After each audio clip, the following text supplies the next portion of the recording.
Time to smash it up on a St. Patrick's Day edition of the Monday Smash. Hello, everybody out there. Welcome to Warchant TV. He's Ira Schofel, managing editor of Warchant.com. My name is Tom Lang.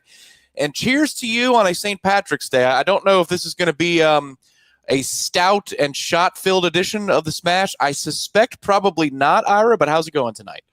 It's going good. I should have probably prepared for that, but no, I got some more writing to do tonight, Tom. So I'm trying to be responsible. I'm trying to not go too crazy. We just had a big day of interviews. I got more work to do, unfortunately. A large day of interviews, not pints. But I wanted to show this to Ira. He knows what this is from, but there it is. I still have it. This is 15 years old now. A McSorley's tall or small glass. So the statute of limitations has run out, is what you're telling us? I think so. Should we tell that story maybe a little bit later tonight on the Smash? Maybe we can. Sounds good. Yeah, there's a story behind that glass, just like there's a story behind today, everybody. Mike Norvell spoke to the media at 11:30 this morning for the biannual Coaches Luncheon. This is what he does to kick off every camp. And so spring camp is underway in 2 days. Florida State will hit the practice fields on Wednesday, March the 19th. These are evening practices, so expect coverage of interviews after practice to be around 6:15, 6:30 right here on the channel. But we're going to go through what we heard from the coaches that we spoke to today. Ira spoke to at least 2 or 3 coaches on the record, then quite a few off the record as well. I spoke to Gus Malzahn. So we'll go through that in a little bit. But Mike's comments first, Ira. He addressed the media as he usually does for 10, 15 minutes, followed by a Q&A session.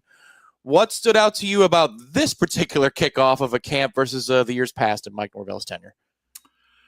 You know, I think it was this was probably the first time in a few years, really maybe the first time since the first year or two he got here, where he had to talk about the current team or the team he's about to coach without being able to talk too much about the team that just left without maybe hurting some feelings. So, like, going into 2022, you're building on 2021. Going into 2023, you're building on 2022 successes. Going into 2024, you're building on 2023 successes. So, he's been able to reflect whenever we've had these press conferences. He was always able to reflect on the growth of the program going into that coming year. Now, this is completely different. He's coming off of a 2-10 season. And so we're all trying to get information about why is this going to be different? Why should Florida State fans be hopeful after what they just endured in the fall? And so he's having to answer those questions while also not trying to just completely, just shred the players and the coaches the players that have just left and the coaches that he just fired. And so now he doesn't have to do that. It's just how Mike Norvell wants to operate. And so I thought that was a big difference, right? Like he was having to try to dance that fine line between, dumping on the guys who are gone, but also talking up the guys who are here. And I think that was challenging for him. I think for the most part, he did a decent job. Corey wrote a column kind of about that dance to some degree that's on the website. People want to read it at warchant.com. But to me, that was my biggest, challenge with that press conference. I don't know how you felt, Tom, but just, trying to read between the lines because, he doesn't want to just pile on to the guys who are gone. I think it was the equivalent of a 4-minute drill of a press conference. I think he knows there's nothing I can really say. We need to get out there and we need to see and assess what we have. There's been a ton of change. People wanted change. I needed change. That's happened. We've discussed all of those changes, and we kind of need new data points, and we need to be able to talk about that. So without him, mailing it in, and I don't think he did that at all, Ira, but without him mailing it in, I think he was like, all right, I just need to get through this. We all know what the deal is here. Let me say the things I need to say, and then I'll answer your questions, and then let's move this puppy along. And, for at least the presence of Mike Norvell, I know you talked about this earlier today on Warchant TV, Jeff Cameron show. He seemed a little bit more refreshed. It did seem like that there is a pivot point in how he's going to manage the program too. And you could sense that, but I think he understands the deal. There's nothing really that can be said right now because they've got to go figure out what they are. And they know what they were, which was awful, but they've got to go figure out what they are. Yeah, and I thought this is a subtle thing, and maybe I'm reading too much into it. It just was my perception.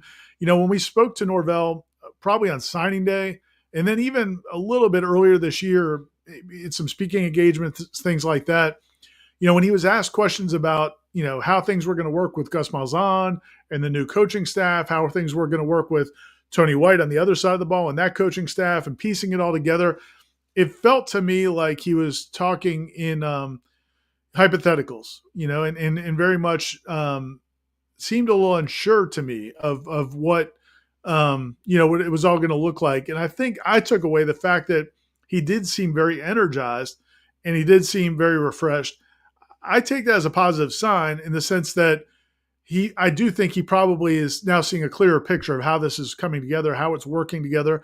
And it's got to be difficult. One of the things that, Norvell talked a lot about the last 2 or 3 years really was how glad he was to have the continuity on the coaching staff and how, some of these assistant coaches have been approached about other schools and other offers. And they, in all those cases, pretty much they all decide to stay put at Florida State. And then you have a season like that. And so he couldn't do that. He had to make changes. So now you lose the continuity piece. And I think, I was actually going to ask him about this in the press conference, but somebody else asked a similar question. So I pivoted, but, I do feel like maybe there's a new energy with new faces, new voices. And some of the coaches talked about that today, that, their position groups and, there's a lot of baggage that goes along with a bad season and returning players. But now you have these new coaches who are kind of giving a fresh set of eyes to a lot of these players. And I think that's going to be one of the interesting things of the spring is to see maybe guys who weren't really on the right path under the former coaching staff who might have new fresh starts now. And so I just sensed that there was an air of energy, or maybe Mike Norvell just got a good night's sleep last night, but it just seemed like he was energized and refreshed. It could be. Yeah, I would agree. You have to guard against reading too much into something, but it did feel like I've got help. Like help is here. Okay, so I know that they're going to handle this, so I can go handle that. It's as though I remember when I would get to my sister's place. This is a weird analogy, but I get to my sister's place, and she's got 2 little ones and then a baby, and my brother-in-law is working, and I'd be visiting up there. It's like noon on a Tuesday, and I get there. She goes, "Oh, okay, thank God. Now we can divide and conquer here." I got that kind of energy. Now you know that better than I do as a parent, yeah. So I probably should lean to you on that one. But it seems like it looks like he has things slotted, at least from a macro perspective. I agree with you that they're going to have to figure out how it works day to day. But it looks like he has people that he trusts to, if he has to spend a day away from the defense, like just totally away from it, it'll be fine. If he has to spend a day away from the offense, this is something that's brand new. But if he has to spend a day away from the offense because something comes up, fundraising, behind the scenes issue, it's going to be fine. That's got to be a huge relief for Mike, especially on that offensive side. Yeah, it's good. It's good that you brought that up. I'd kind of forgotten about that from the press conference because we moved right from the press conference to the assistant coach interviews, which people can find at Warchant TV right here on YouTube. You can find all the interviews with all the assistant coaches. But I thought that was interesting when he talked about how being more of a CEO, having Gus Malzahn here now to really run the offense, is giving him an opportunity to maybe handle things that in the new environment of college football, maybe you might be stretched too thin if you're also the offensive coordinator and play caller. And so, I think that's interesting because, when Mike Norvell got his start, obviously he was an offensive coach, play caller. Then he goes to Memphis, head coach, play caller, comes to Florida State. Briefly with Kenny Dillingham. Dillingham was calling the plays, but it was Mike's offense. And then the rest of his time, it's been his offense. He's been the play caller. I don't know that he was thrilled about giving up play calling initially. I don't know that he's thrilled about giving up control of the offense. But it seemed to me, and again, I'm reading into this, but it seemed to me maybe it's almost like he's found ways to apply his time and ways to help the program if he doesn't have to worry about that. And so I don't know that was a primary objective. I think the primary objective was get a fresh set of eyes on the offense. Gus Malzahn, do what you do. But I got the sense that he's found ways to be very helpful to this team that maybe he didn't even know that were needed. Yeah, I hear you on that. I don't think that's reading too much into it. It's, hey man, don't kid yourself. This is the pride of Mike Norvell talking. I can run an offense. Just a year earlier, we were fine. Right. So don't act like I can't do this. Having said that, there's a whole lot of crap I got to deal with. And so, if I can spend more time over here, like you could even hear administrator might come out and for a brief moment when he's talking about how they're going to have to do scrimmages inside the IPF because there's construction outside on football only facility. There's construction at Doak. So they're kind of wedged into the IPF. Boo-hoo. But he's like, I'm not happy about that. But it's what's going to have to be. You can see that side of him, the organizer, come out, and that's going to be somebody that they're dealing with more day to day. In terms of news and notes, real quick, Greg did ask in the chat, and thank you, Greg, for this question. Is Conrad Hussey still on the team? Yes, but unavailable for spring. There's a few players that were mentioned in terms of being unavailable for spring, and then there were I don't know if he added names to the short-term stuff, but Conrad Hussey, Shaheem Brown, out for spring. Mike Norvell said they might be able to do some ramp-up drills towards the end of spring camp. And Jason Jenkins, the defensive lineman. And Jason Jenkins, like, out for spring. No ramp-up talk whatsoever. So that would be the difference. So the two defensive backs, Florida State needs some answers at safety. Evan Cooper's going to have to sort through that issue without Conrad Hussey and Shaheem Brown. And then Jason Jenkins. But he said there were going to be some more guys that were a little bit limited. So go ahead with that, Ira. Yeah, he mentioned also on the offensive line, Gunnar Hansen, the transfer offensive lineman, and Jalen Early. Both are going to be limited early, but they do think they'll be able to participate as the spring goes on. So, we may not hear much of them in the first couple of weeks, but as time goes, and those are both veteran guys. Jalen Early's, I think, his fourth year here, and Gunnar Hansen's played a ton of college football. So not a huge problem. Well, I did want to touch on that real quick because there was a thread on our message boards over the Tribal Council. Go subscribe, join the Tribal Council. Somebody was asking about, what's the deal? Why are guys already injured? They haven't even started spring practice yet. Usually it's a combination of two things, and I think in these cases it definitely is. Some of these guys, I think, were banged up at the end of last season, had to have procedures done, and so now they're still rehabbing. And so, you can't, even though they may be close to healthy now from the surgeries, they may not be ready for contact and all that. And then there's other, guys tweak things during the tour of duty, those off-season workouts. But so some of both. But that's a lot of times what happens, especially with older players. If they have a surgery that's needed, something like that, they'll get that done at the end of the season. And then, it might limit them in that coming spring. One of our members in from the top rope on the Monday Smash presented by State Farm agent Russ Vorse. More on Russ in a minute. James B., thank you very much. And there's a direct interaction with Ira based upon an interview that happened today. So we'll get to that in just a second. But thank you, James. As always, supporting the program. And by that, I mean Monday Smash. And supporting us at Warchant TV as a Warchant Premier member. I'll tell you more about that. We got lots of promos, people. But James B., really appreciate it. He says, Ira, your response to Surtain today was perfect. Quote, just leave it there. I laughed. I laughed so hard. Nice work. Explain that to me, Ari. That's one video I didn't hit yet. So what happened? Yeah, it was very funny. So Patrick Surtain was talking about one of the things he's excited about with FSU's defensive backs going into this spring is that in this season, he's complimentary of Adam Fuller, the former defensive coordinator, but he just said, they played 85, sometimes 90% of their defense was press man on the corners. Under Adam Fuller, and Tony White is going to be much more multiple, a lot of zone. A lot of times the players will be, they'll be able to see the whole field. They'll be able to see, the quarterback if they're backpedaling in zone as opposed to chasing wide receivers down the field. And so and he said, we really think that'll help us make plays. Everybody probably knows that FSU's corners DBs in general did not make many plays on the ball last year. They might have broken up some passes, but they weren't picking them off. And so I asked him, I said, when you were playing, because I've heard different DBs say they like zone more, or they like man more. And I said, when you were playing, did you have a preference, what kind you wanted to play? And he said, well, I was a little bit different because I could play press man and still go pick off passes. And he goes, but I was a little bit different. And I said, you can just stop right there. Because he wanted to explain more why he was different. I was like, I think we got it, coach. You were different. Well, I think we all understand that. Well, hopefully Florida State has a lot of guys that are just different this year. That's what they're searching for. If you're searching for insurance policies in the state of Florida, Georgia, or Alabama, segue, that's State Farm agent Russ Vorse, who is going to be able to provide you with the best coverage that State Farm has to offer.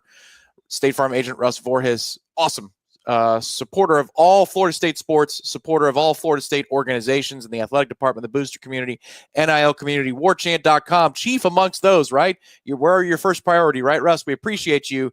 But he's been a longtime supporter of Florida State athletics, and he is a sports nut, Ira. So if people want to support in the chat right now or listening on the podcast, one of their own, just like you out there, State Farm agent Russ Forrest is your guy. Yeah, and honestly, when you talk about supporting athletics and being a huge FSU fan, just like most of the people watching this, he's not just an FSU football fan. I mean, he'll call and text and ask questions about baseball, basketball across the board. He is a true Nole, and he really loves helping other Noles. And that's one of the cool things about this relationships we've started. I mean, it's got to be second year, third year that we've been doing this. Been a nice run so far.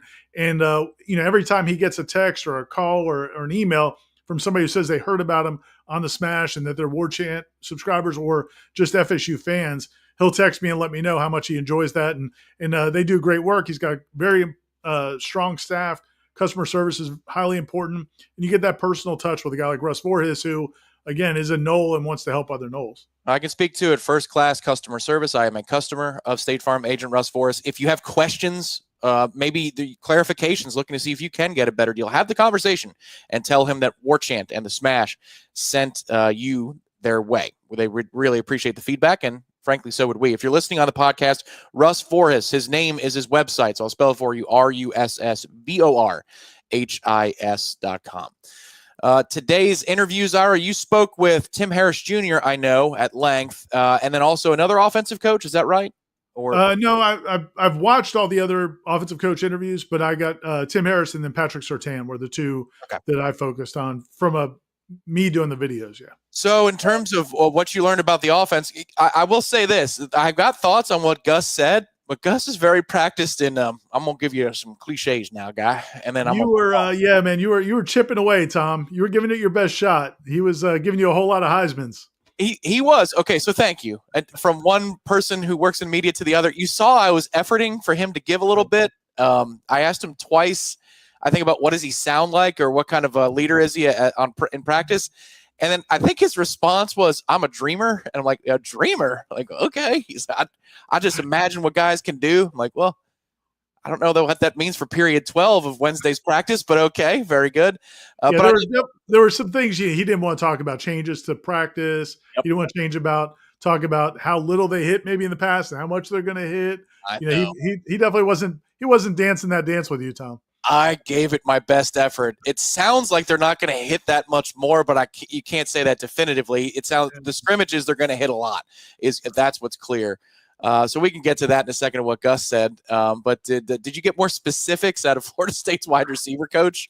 Well, I was going to say one thing that Patrick Surtain talked about with Tony White in the defense in terms of that physicality.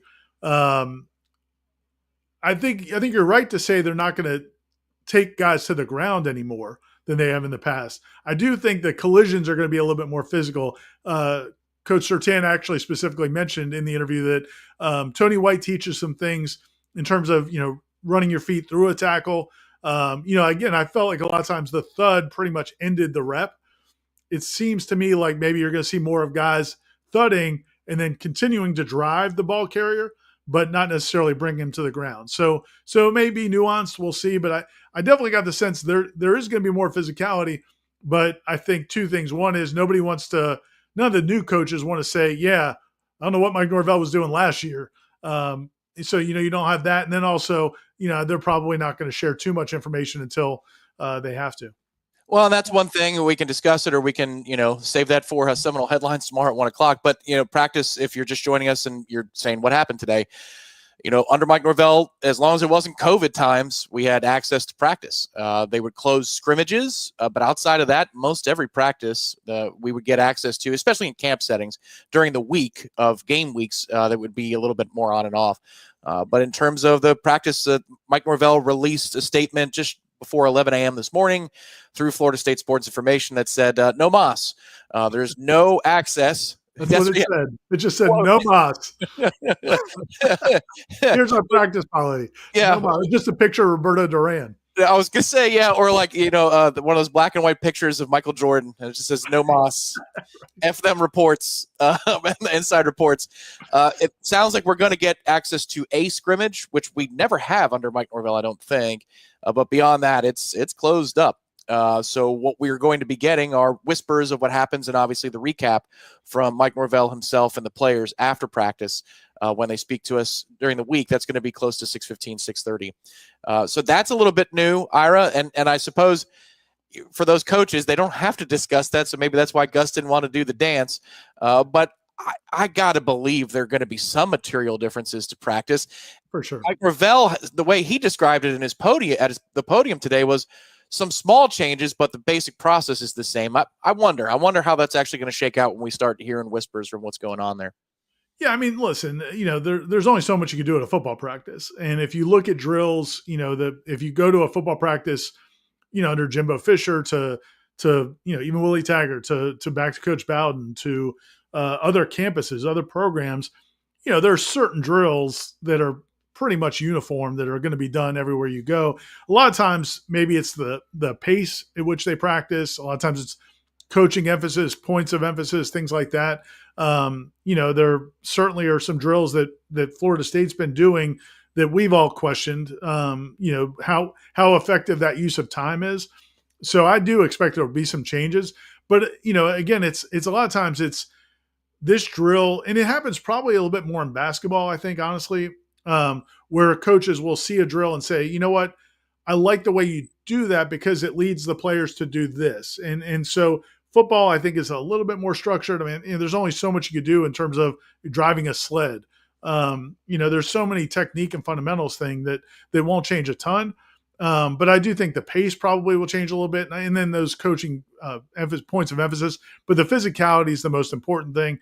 I don't think there's any question, we saw what happened last year on both sides of the ball. There's no way you could just come back and run practices from a physicality standpoint the same way in 2025 as you did in 24 and just assume it to be different. So that I do think is going to be different, but it may be harder for us to explain it because, like you said, we're not going to be there day in and day out. We're going to be like the rest of college football, and the rest of the way it was here for years and years and years, where we didn't get to watch those practices, and we'll just have to, talk to people and get some information that way. I would have to believe that the blood's going to be up, the spring, just because you have to right the wrong. So the kids on campus are already going to be pissed off from last year, the ones that did not transfer in or come in as newcomers. By nature, most newcomers have a chip on their shoulder anyway. Then Gus wants to run the ball a lot, and he did say that like 9 times in the interview that I got with him. We're going to run the ball. We're going to throw it deep. Okay, so if you're going to run the ball, you have to be physical there. And Tony White has a thirst to play physical defense. And you're right, some of those contact drills, it's almost, if you think about it like a baseball analogy, maybe we were running to second base and third base, but he wants to run through the bag at first base. That's the way he wants to play. There's got to be a little bit more than that. And it sounds like at the very least, scrimmages are going to be very physical. Because Gus was willing to give that. Maybe there are going to be more of them. Who knows how they line that all up. But that has to be something that we hear whispers about as time goes along. I think that's one thing where there's split opinions, Ira. Some of the fans are saying, like, you're killing my interest for the program in spring. I'll check in later. And others are saying, good. Keep the media out. Fewer distractions is a good thing. But I think everybody can agree that reports of a greater emphasis on physicality is something that they want for Florida State in 2025. Yeah, and you clued into this pretty early on. I remember listening to one of the Jeff Cameron shows, and you were talking about this, that gleaning information from some of the players, the newcomer interviews. And, I really thought this was insightful, where a lot of times they didn't offer us much information about how the defense is going to look. Tony White, at Syracuse, it's been a 3-3-5 predominantly, but very multiple, and it's changed a little bit at each of his stops. And it sounds like it's constantly evolving. Mike Norvell talked about that today, that he is going to base what he does based on the personnel that they have. So it may look different as well. But when we were talking to those newcomers, they said, we don't know exactly how things are going to look yet, but at the end of the day, run and hit somebody. Once you know the assignment. The fundamental part of Tony White's defense is, even if you're not 100% sure, man, run and hit somebody. And I think that is what you're going to see in practice. And honestly, from a scheme standpoint, I'm excited to see what Gus Malzahn does. because I think it's going to really be helpful in this day and age where you have so many moving pieces. I think having a more simple offense that you can run at a high tempo is better, I think, right now than in the maybe the Jimbo Fisher days where it became about guys learning the nuances of execution over 2 or 3 years of their career and really fine tuning everything before they could contribute. Now, man, it's these rosters are interchangeable from year to year. So I love the idea of a more simple offense. So the scheme part is interesting to me from Malzahn. On the defensive side, I'm more interested in this part. Like, can Tony White get these guys to just be physical, to run hard, play hard, every snap, violent collisions, attack the football? That's what I felt like was lacking more than anything last year. I don't think Adam Fuller had any inability to scheme up a defense.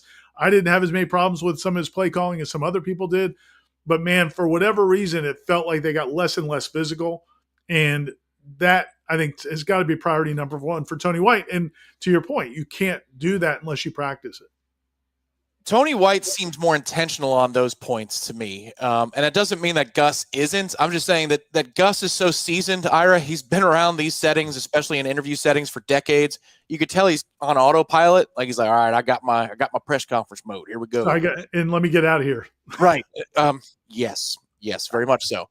Whereas Tony is, I think he enjoys it. He enjoys mixing it up, and he enjoys trading ideas and learning. I'm not saying he learns from the media. I'm just saying the types of questions that spurs an answer from him that he wasn't thinking about before. You could tell the light bulb clicks on and he's engaged. He seems very intentional about that point. So I buy it. Like, some coaches can be cliche machines. They're like, well, I mean, I don't know what he is actually going to prioritize. I buy that Tony White, one of his highest priorities is about the physicality, because as he was saying today, they have a lot of awards for what guys are doing so far on a chalkboard, but you got to get them on the grass. And when you get them on the grass, that's when you can actually determine, who actually gets the time to play for you. And you're right. There are more moving parts for that. And that's going to be more complex because I don't think he knows what he wants to run schematically yet based upon being new around all this personnel. So he's got some figuring of things out to do. Yeah. And you may have preconceived notions. And that's one of the questions I did ask Mike Norvell was, as you've got these new schemes being implemented, you have the information that they're using to base all that off of as part of its past performances. What did these guys do well in the past under the former coaching staff? Then you've got the newcomers. What have they done well wherever they've been in the past? But there's a lot of assumptions going on here. And there are certain players who might respond better to Gus Malzahn, might respond better to Tony White and these guys. There's some players who maybe won't respond quite as well to a new system. Maybe it was a guy who's been here for 3 or 4 years and felt really comfortable in that and don't really want to feel uncomfortable. And so now you got to work through that. So they're going to go into this, part of those winter conditioning drills, the tour of duty, part of that is to really give these coaches an idea of who can make what movements, how fast they are, how athletic they are. But then part of it also is how do they coach them? What do they respond to? What kind of coaching? But until you get them on the field with pads, I think that's what a couple of coaches said today, Tony White in particular, is until you really get them out there in pads and see what it looks like with collisions in this scheme, you really don't know. So I think they have to be pretty open-minded. And from that standpoint, I hope it's not, square pegs and square holes. I mean, I really hope it is, or square pegs and round holes. I really hope it is them building it, over the course of these 15 practices, determining what works, what doesn't work with this personnel, and then going into next fall and having a much clearer picture of what they have to work with. Yeah, agreed. On the offensive side, Ira, I know because you spoke with the wide receivers coach, I wanted to say this much. Gus, there were a few people that Gus talked about today that I thought, oh, he likes him, or, he likes this group. 2 of those were wide receivers. He clearly loves what Deuce Robinson has been doing so far. I asked him about that, relative to what we heard that Gus and Mike blew it out the water, the first phone conversation they had with Deuce when he was in the transfer portal. And he was totally impressed. And then he was asked later about Squirrel White, and he had a lot of great things to say about Squirrel White. We know in terms of target percentage, Gus likes to circle some people at the top of the depth chart and just stick with them. But I'm wondering if you heard the same from Tim Harris Jr., because it seems like the 2 transfers have impressed the offensive coordinator. No, they definitely have, and I thought that was interesting that he kind of gave away that Deuce Robinson is going to be that go-to guy. Yeah. He actually said it like that that position has been very successful. In other words, Mike Norvell was very much of all six skill players on the field at any given time could be the right matchup or could be the one-on-one. He basically was telling us that number one receiver is going to be the dude. And he thinks Deuce Robinson can be that guy. And he really high on, Deuce just in terms of preparation and the approach, but also Tim Harris Jr. echoed the same things. And he it was cool to hear him talk about Deuce Robinson and Squirrel White, both about that part of it, but then also how a lot of the younger players are really, kind of embracing the opportunity to learn from those guys. And specifically, I asked Tim Harris Jr. about Javon Boggs, who's a true freshman, early enrollee, caught 1 million passes in high school, very productive player. And have he and like Elijah Moore and some of those receivers from last year that Luane McCoy, some of those guys that didn't get a ton of opportunities, how are they taking advantage of this opportunity to be with a Deuce Robinson and Squirrel White? And he couldn't have said enough about that he just really loves the way he said Javon Boggs is like attached at the hip with Deuce Robinson because he knows that's what I want to be. And so, it's going both ways. You've got guys who have the experience and can be really good leaders, but then you've got these young guys who are not reserved, because that's the thing. Like, one thing you had to wonder about a little bit with that receiver core is, those young guys were really highly recruited. I mean, Luane McCoy, Elijah Moore, BJ Gibson, like they were all really highly recruited players coming out of high school. They didn't get a ton of at-bats last year until maybe a little bit later in the season. And now you bring in these transfers over them. There could be some, a little animosity about that. And you want them to compete, but it sounds like that's a really good relationship and those guys are going to help them. But yeah, everybody we talked to could not say enough good things, certainly about Deuce Robinson and Squirrel White. Yeah, and it sounded like to me, just reading between the lines, that they could use that person in the room, like just somebody who is that, that focused and keyhold at getting better. Like that's a good thing for the whole room, right, to have that type of leader along the way. Just a note on receiver real quick too. BJ Gibson obviously is doing significant things for Florida State baseball. I know you got a note about, how much time they have allotted to them each week for, 2 sports and BJ Gibson's availability in spring. Mike Norvell wasn't totally clear about that in his press conference, but I think we've learned that BJ's mostly going to be baseball, if not all baseball this spring. Is that correct? Yeah, I think in his situation, this is generally what happens with these 2 sport guys. A lot of times, listen, they're on football scholarships. If they're playing football and anything else, they're on football scholarship. The NCAA rule is whatever the bigger program is, the most scholarships, that's where that scholarship has to go to prevent. Back in the day, Bear Bryant would have 40 swimmers playing football. You can't do that. You've got to be – the football team counts for the scholarship. But generally, most coaches have always handled – Jimbo handled it this way, Coach Bowden, and now Coach Norvell. If you're really going to contribute in baseball – and you're not like a huge part of what we're doing right now in football, you can go play baseball in the spring. If you're not really going to be a big contributor because that's what's happened in the past sometimes, hey, Taiwan Easterling wants to play baseball or Jacoby McDaniel wants to play baseball, but they're not really a big part of the plans over there, then you need to focus on football. But BJ Gibson right now, I don't think he's one of your top 5 receivers probably, but he can really help them in baseball, so that's the plan. Now, if the baseball team gets healthier in the outfield and if BJ isn't really contributing as much, he may decide, you know what, I need to get back over to football to prepare for this fall. So I think that'll be fluid. But generally, right now, he's contributing more on baseball, not a huge part in football. So that's the way they're going to play that. Justin asks, and if you have questions for us, please feel free to put them in the chat now on Warchant TV on YouTube or on Facebook or X. We see you people out there and X as well, and we appreciate your questions too. Justin says, any conversation on Hakeem? I didn't catch anything from Gus. Did you hear anything from Coach Harris?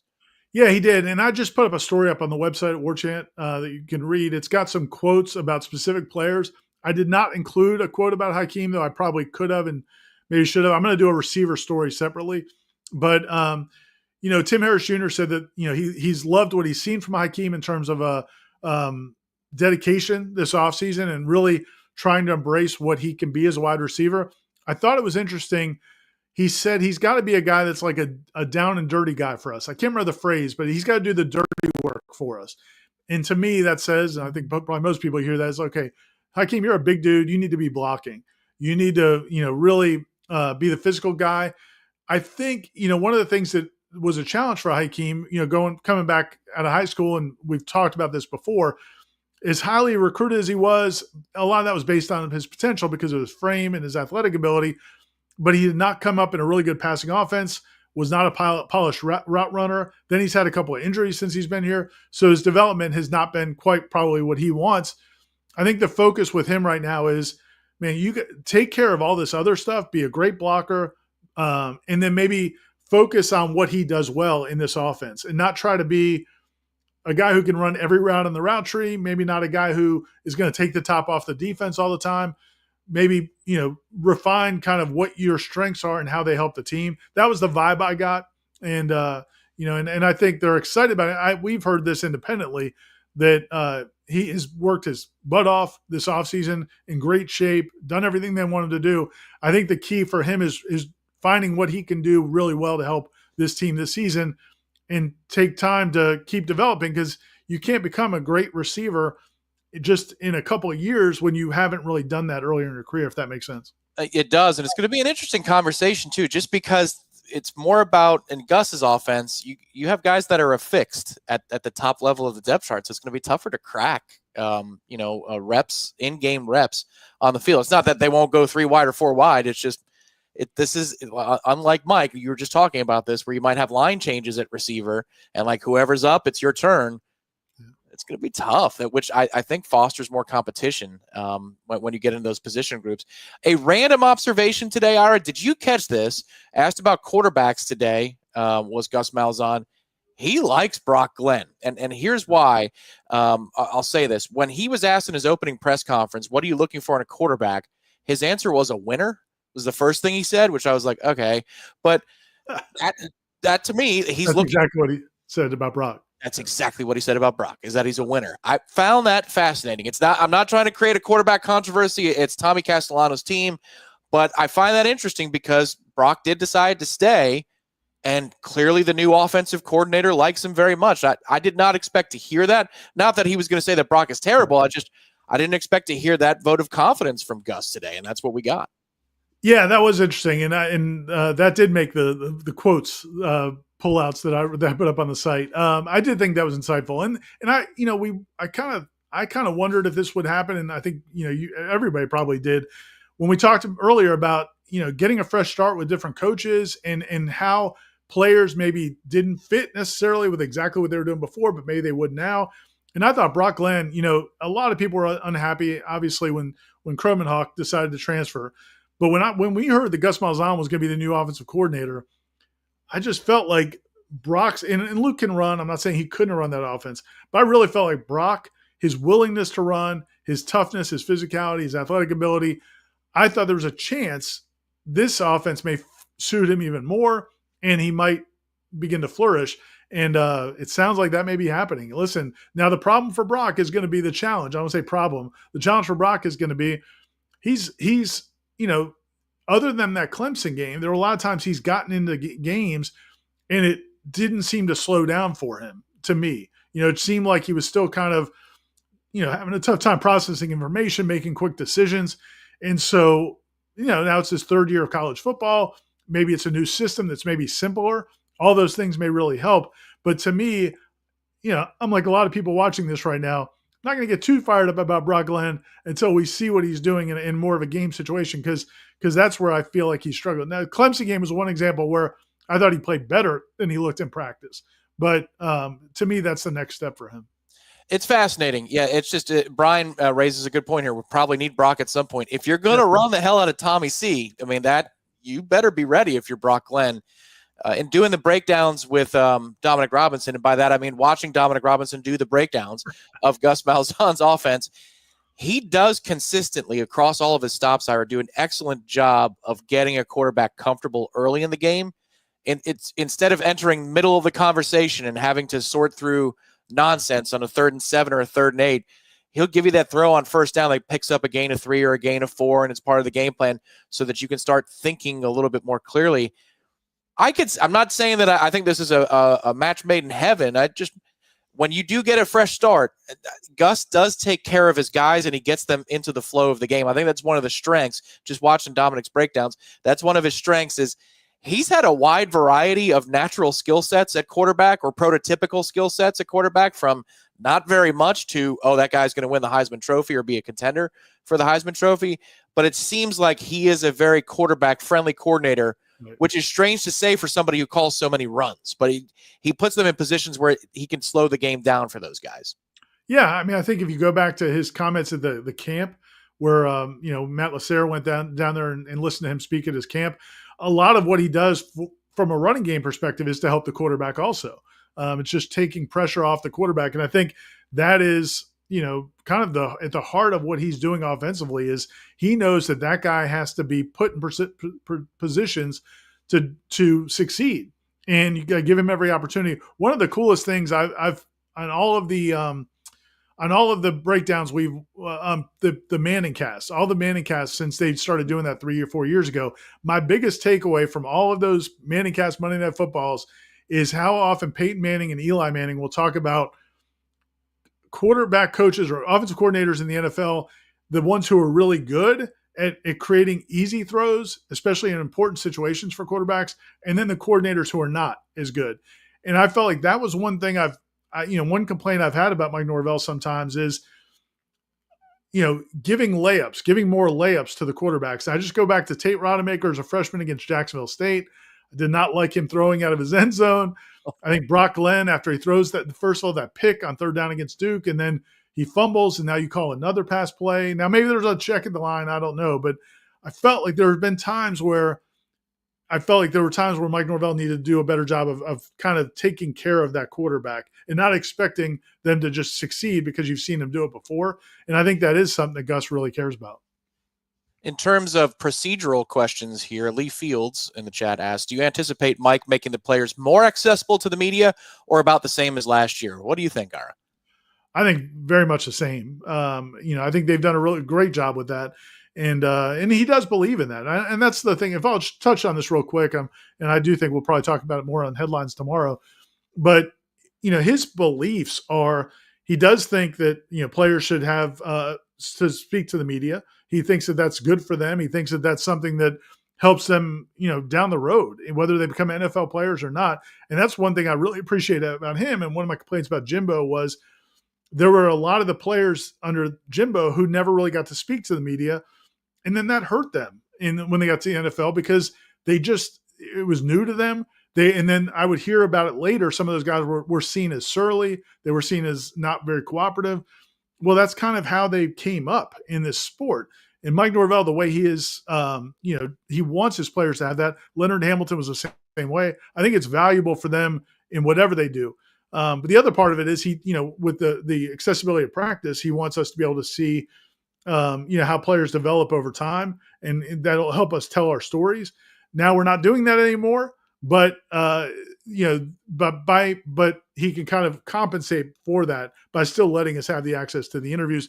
And I think it's good for the players. I mean, I think it gives them a chance to, tell their stories a little bit. We won't be able to see them as much, but then also, it's good for them. I think it's a good learning experience. And you can expect those Wednesday around 7 o'clock or so by the time they're posted. The procedure, I believe, is going to be the same here, just in reading the email from Florida State today, that you're going to have Mike and whatever coaches first and then the players after. So if you're just thinking about from a timing standpoint, and that's 6 o'clock, early 7 o'clock hours when you can expect to see those interviews on weekdays here on Warchant TV. So subscribe to the channel and like this video underneath. R. Wilmer, what's up, Ray? Asking from the X-Land. Tom and I are hello. How do you each feel after talking to the coaches today on how well they will work together as a team? Part two, and a two-part question. Very nice, R. Wilmer. That's near and dear to Ira's heart. After you both have had time to digest the interviews, how do you feel about the outlook on this upcoming season? Which part do you like first, Ira? One thing I wanted to touch on was the first part about working together. I thought it was good to talk to, Patrick Surtain about, now he's coaching with Evan Cooper as the safeties coach. He's since Surtain has been here, he's been kind of tied with Adam Fuller as the secondary coach. Fuller kind of took the safeties, Surtain took the corners. Those are the titles they're going to have now. Patrick Surtain is the secondaries and corners coach. Evan Cooper is the safeties coach, but it sounds like what they explained is they're basically going to share being DB coaches. And so they're working with all of them together. And I think, from a standpoint of the versatility and why that's important is because, Surtain's going to have guys working a corner, but some of those guys are also going to be backups at, rover or safety or nickel, and vice versa. Some of those safeties will get some action sometimes at corner. So you don't want them to go to a whole new position coach. So they're going to be very much working together, and they didn't really know each other well, but coming into this, they knew of each other, but now they're working closely together. So I think that seems like they have a good handle on that. I think, defensive line coach, Odell Hagens was there today, and I didn't get a chance to talk to him. A lot of people were wondering what Odell's going to be up to because he's going to be associate head coach. Terrence Knighton, who came over from Nebraska, is the new defensive line coach, but Odell's still here as associate head coach, and I think he's probably going to be pretty involved. Terrence Knighton's talked about that before, wanting Odell to be part of things and, not too far away. I think he'll be at arm's reach, and it was good seeing Odell today with that group of coaches. So I think there's some of those things where on a micro level, you're going to have new coaches working with new coaches. And from everything we gathered today, it seemed like, they're well on that way. I think it's important that you had some come in, not quite as a package deal, but certainly together, because every negotiation is individual. But Tony White said today, for example, Ray, that it's nice to have family in the room, that when he leaves the room, that he knows that Terrence Knighton's message is going to be echoed, and it's not, I hope this guy understands what I'm trying to do. It's like he knows, Tony White knows that if he leaves the room and he has to deal with something else, Coach Knighton can lead, and it will be the same message, and it will be continuous. And I'm sure, without talking to Gus Malzahn specifically on this topic, that he feels the same way, having his offensive line coach and having a wide receivers coach with him that can help impart that message. And then, just real quick on that, there was also, I thought, some insight there. We were talking to Coach Harris about Mekhi Danzey moving from running back to wide receiver, and he said, that decision was kind of made at the end of last season. Like, they knew that that's the direction Mekhi Danzey was going to go because of his skill set. He goes, man, especially in Coach Malzahn's offense, and Tim Harris worked for Coach Malzahn at UCF and has been in that system for a long time. And he's said, basically it made sense for Mekhi Danzey anyway to go to receiver, but especially in Gus Malzahn's offense. So, touching on that, I think the knowledge that he has and Herb Hand has for what Gus Malzahn wants, I think it is really important. Part two of that question is, after the time to digest interviews, how do you feel about the outlook this upcoming season? Frankly, I still think, and Ira, let me get your thoughts on this. I think they're still trying to sort through it. I mean, when they take the jobs, these new coordinators, they're looking at film. They're looking at past performance. They're talking to the players themselves. They're asking Mike Norvell. They're asking the coaches that are holdovers. Okay, tell me about this kid. Give me a sense of what he's all about.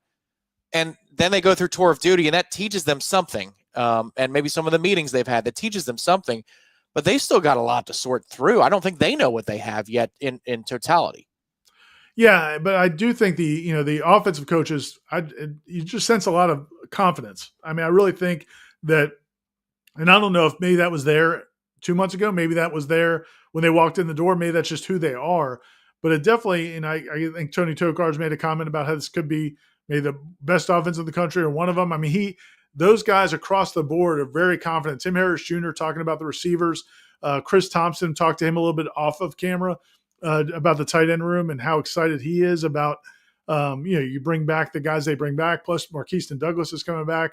You have Chase Lofton coming in as the freshman, but Landon Thomas and Amari Williams, and the talent in that the talent in that room is pretty impressive.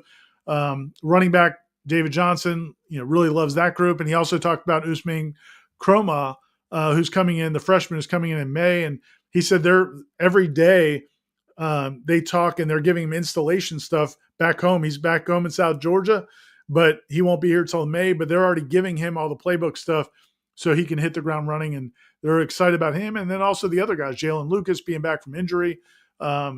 David Johnson was really high on him and how much they want to get him the ball. So I spent more time probably with the offensive guys other than Coach Surtain.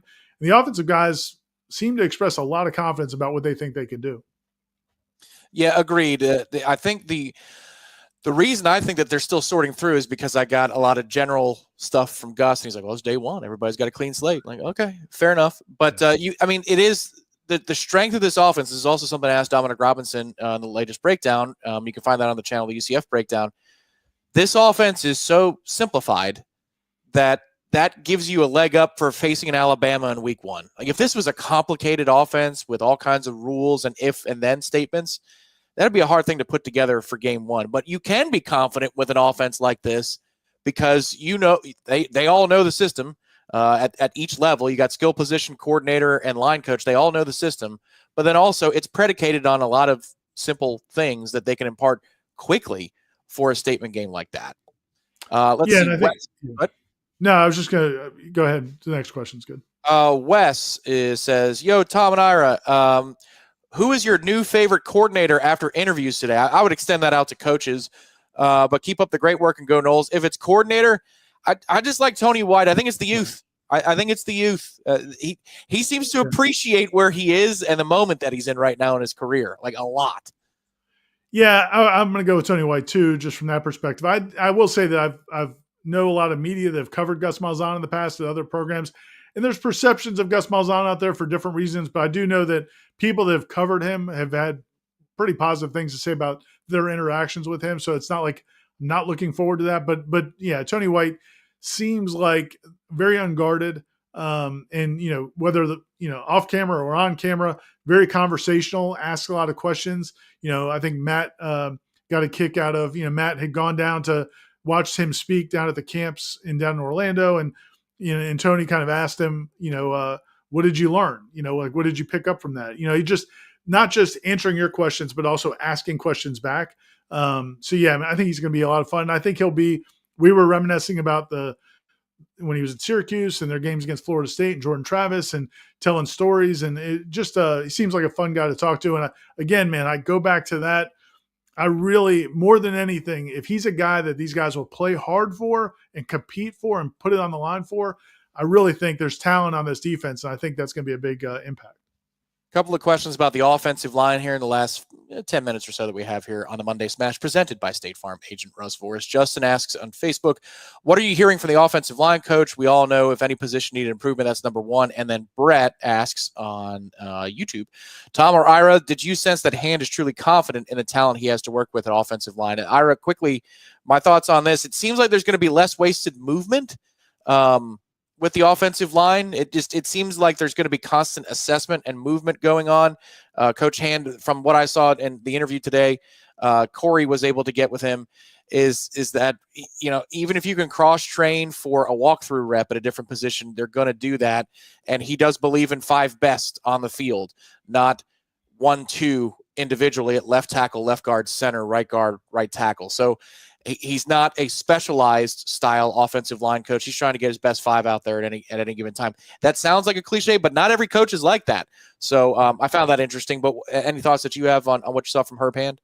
Yeah, he wasn't like super specific about individual guys, and I don't think you really can. I mean, I think that's one position as much as anything. If you've got receivers and DBs and running backs out there running tour of duty drills and you're looking at agility and change of direction and explosiveness, it probably translates a little bit more. Offensive line is going to be challenging. He did talk about Adrian Medley, the fact that Adrian Medley played for him at UCF. That's a really good building block because he knows exactly what he's getting from Adrian Medley. He knows exactly what kind of person he is, what kind of player he is. And so now that's another person in the room. He didn't say this, but I kind of took it to where I would bet Adrian Medley can come back to him and say, look out for this or watch out for this, or I really like this about this guy or these guys. And it might give him another perspective because Adrian Medley knows exactly what Gus Malzahn wants. He's been through it and he could write a story about it. So I think he didn't give specifics a ton about individual guys, but I do think he likes the room. And to your point, the other thing I thought was funny when he talked about that, the cross training and some of that, because that was kind of made a big deal when Alex Atkins was here. It was something Atkins talked a lot about, and we saw it, and we would write about it sometimes, how much he would cross-train guys. And there was a feeling, I think, especially when things went downhill last year, that maybe if you had more continuity, that that would have worked better as opposed to just, he was like, it was talking about line shifts. I mean, they did it some in games last year, early last season, where you're bringing in a backup guard and a backup tackle for why. Like, we really didn't understand it. But I got a kick out of Herb Hand was basically like prefaced everything with, I like Alex Atkins a lot. Good football coach. These guys have been coached well. It's just like, I'm not going to be the guy who's going to trash the former coaching staff. But when he did talk about that, and he said, listen, we do have to have some versatility because your second team right tackle might be your 10th best offensive lineman. So just because he's your second team right tackle doesn't mean he's going to be the guy that's going to play. If something goes down to the starter, it might be your starting left guard who goes over there and you bring your number 2 guard in behind him. So I think he's coached a ton of football. He's seen it all. I think he's probably going to have a much better feel, though, about individual players once they start hitting. Yeah, I see that James B in the chat here, for example, says 5 best on the field. Wow, what a concept. Yet I don't know that we're going to have third drive of the game scheduled departures and arrivals for Florida State's offensive line if everybody's healthy. And as you can see, if you're in the chat on YouTube right now, James B has a green name, and there's all these kinds of fun emojis and stuff that you can use if you're a member of Warchant Premier on YouTube TV. If you're on your computer, it's much easier than mobile. We're trying to figure out a way. YouTube hasn't set up on mobile all that well. There's a join button right underneath us. I think it's right underneath Russ's picture, or maybe on the other side of Russ here on the screen. So if you want to have just a couple extra perks like fun emojis, members only content, like Seminole headlines that's going to be exclusive to you members at Warchant Premier a little bit later in the week, or advance access to a Dominic Robinson breakdown for several days, little perks like that. If you want some extra stuff on Warchant TV, that's the way to do it. But Warchant TV is always going to be free to all. You don't have to be a subscriber to warchant.com. This is a separate deal. That is correct. And in the spirit of Promo City, that's only $1 for your first week. If you want to head over to warchant.com, it's going to be loaded up this week. Even though the practice access thing has changed, the content schedule has not. There's a lot coming on warchant.com, especially with all the interviews from today. And then Florida State practices Wednesday, Thursday, and Saturday this week, with interviews after from all of those practices. Plenty of other sports stuff coming as well. A big visit day coming up on Saturday, too, for Florida State recruiting. So there's a ton of stuff coming up on the site. Okay, thank you, Brett. It's under my chin is what he's saying. That's where the join button is. So there you go. Thank you. There's the geography for you. Thank you, Brett. Brett is also the guy I was going to for the next question as we round out tonight's program of the Monday Smash presented by State Farm agent Russ Voorhis, and that is defensively. Ira, did you get the sense that Tony is confident he has enough athletes on defense to run a 3-3-5? What do you think? Yeah, I do. I think he's really excited. When I brought up the idea that you lose Azaria Thomas and you lose 2 starting corners basically, and you do have some opportunities there for young guys. I mean, he just went straight into, and I brought up Quindarius Jones, who's played a lot, and he went straight into that group of freshmen from last year. Charles Lester, Kai Bates, Jamari Howard, who was injured last year. A little update on him. It sounds like he'll be limited some early. He's still coming back, still getting confidence in the knee that he got injured last spring. But he's a guy that they had real high hopes for when he came in last year. But I think when Quindarius Jones is a guy, I think to me, he's going to be one of the interesting stories of the spring because, again, we can't express it enough. He is as talented as anybody they've had in a while in that secondary. He is long. He is athletic. I think he's got really good ball skills. Last year when he played some, though, he didn't play all that well. And I think part of that was I just think everything was falling apart. Like the whole defense was falling. The whole team was falling apart. And I think that affected him, some of those young guys when they got opportunities. But you get the sense that they really are very excited about what Quindarius Jones can be. His approach is, he's going into his 3rd year now. And a lot of times you see players become much more mature. He's always had the athletic ability. I think he's going to be a guy that they're really excited to see what he looks like in the spring. And then you talk about the Edwin Josephs, Earl Little Jr., Patrick Surtain was really high on him and the move to safety and his physicality and this new defense. So, yeah, no, I think he is excited about that group. Now, I think, there's huge opportunities and you're going to see great competition, but I think they are excited about it. Got a question from Carol that I think we can answer pretty quickly here before we sign off. Carol says, I figured that was going to happen. She's talking about closed practices. When is the open scrimmage? That we do not know yet. And I think that's open to the media, just to be clear. This isn't like a fan day opening for a scrimmage or a make good, if you will, for the spring showcase not being available. And even if they wanted to, he can't. The part of the issues this spring is there's all this construction going on, so the scrimmages won't be in Doak Campbell because they can't scrimmage in there with all the construction there. So they're going to be inside the indoor facility, which it's going to be hard for us to even be in there because there's just not much space with the whole staff and team in that fixed space. And then lastly, Amari Williams. I already said Amari, and you're referring to a tight end room. Does that mean he's playing tight end or defensive end? I think at last check, the plan was he was going to cross-train and have some defensive focus this spring. I don't think that's a committed total position change, though, is it? No, it's. I think it's pretty well committed for the spring. Right. So the plan is Amari is going to work mostly at defensive end this spring. They're going to try to it's Chris Thompson, the tight ends coach, is going to try to get him back over to tight end some. But the plan long-term is to maybe play both. They really believe it was something they talked to him about in recruiting. And it's something that I've talked to several people in the program that think that there's going to be a real chance for him to do this, to be a defensive end / tight end. And so you might hear that and think, well, that's crazy. Part of the problem obviously will be if he's going to be a really good defensive end, they could be a potential first-round pick at defensive end, which people think he could be. You're talking about 250, 260 pounds. Probably is not quite, that's going to affect your quickness at tight end. So, we'll see how that all plays out. But I think my guess is the way it's going to work is maybe a situational pass rusher, especially this year, and then in games be a tight end who can do everything, but be a situational pass rusher. And then maybe down the road, maybe he'll be a guy that can do more on defense. But because he's already played some tight end at Florida State, even though the system is changing, they really want to give him a chance to immerse himself this spring. Kind of goes back to that baseball-football conversation.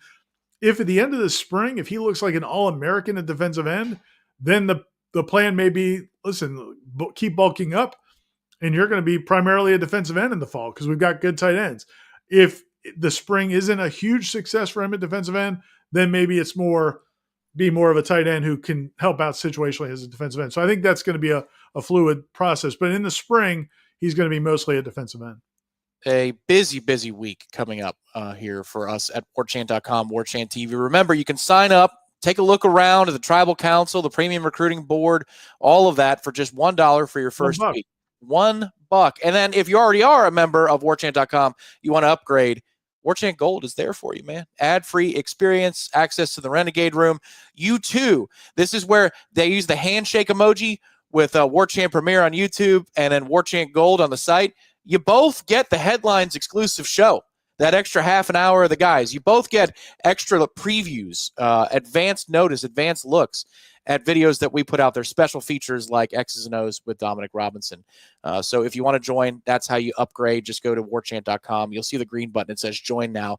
That's where those promotions will be. In terms of promoting, not things that have money attached to them, but what's coming content-wise, Ira, things that are coming up for this week on the site. I know some obvious ones, but anything specific you'd like to promote before we sign off tonight? Yeah, practice actually doesn't start till Wednesday afternoon. So we've got another probably 36 hours between now and then to write a bunch of stories off of those interviews we did today. The videos are already up. People can watch those. But if you want stories that are kind of broken down with some context and then also, more narrowly focused, if you don't have time to watch all of the interviews, we'll have plenty of coverage of those coming up. And then plus as well, baseball plays tomorrow night against Mercer. And then also there's a lot of recruiting stuff that Michael Langston and Matt Lasser are working on as well. So stay connected. We're going to cram a lot of content in till the next 36 hours or so until they start practicing again, because once practice starts, that's a whole nother animal right there. Cram it down your cram hole, LaFleur. That's what it's going to be this week on Warchant.com, Warchant TV. Remember, Wake Up Warchant will be available here and on your pod feeds. Seminole Headlines coming your way, 1 o'clock right here live on Warchant TV. So like the video, subscribe to the channel. It's absolutely free. For Director Ben Spicer behind the scenes and Irish Raffel, my name is Tom Lang. This has been the Monday Smash presented by State Farm agent Russ Forrest. We hope you all have a safe St. Patrick's Day. If you're out there partying right now, use rideshare to get home. It's a nice, fun day. You can always get your car tomorrow. Be safe. Ira, thanks as always, man. Good night. Thanks, Tom. Thanks, everybody.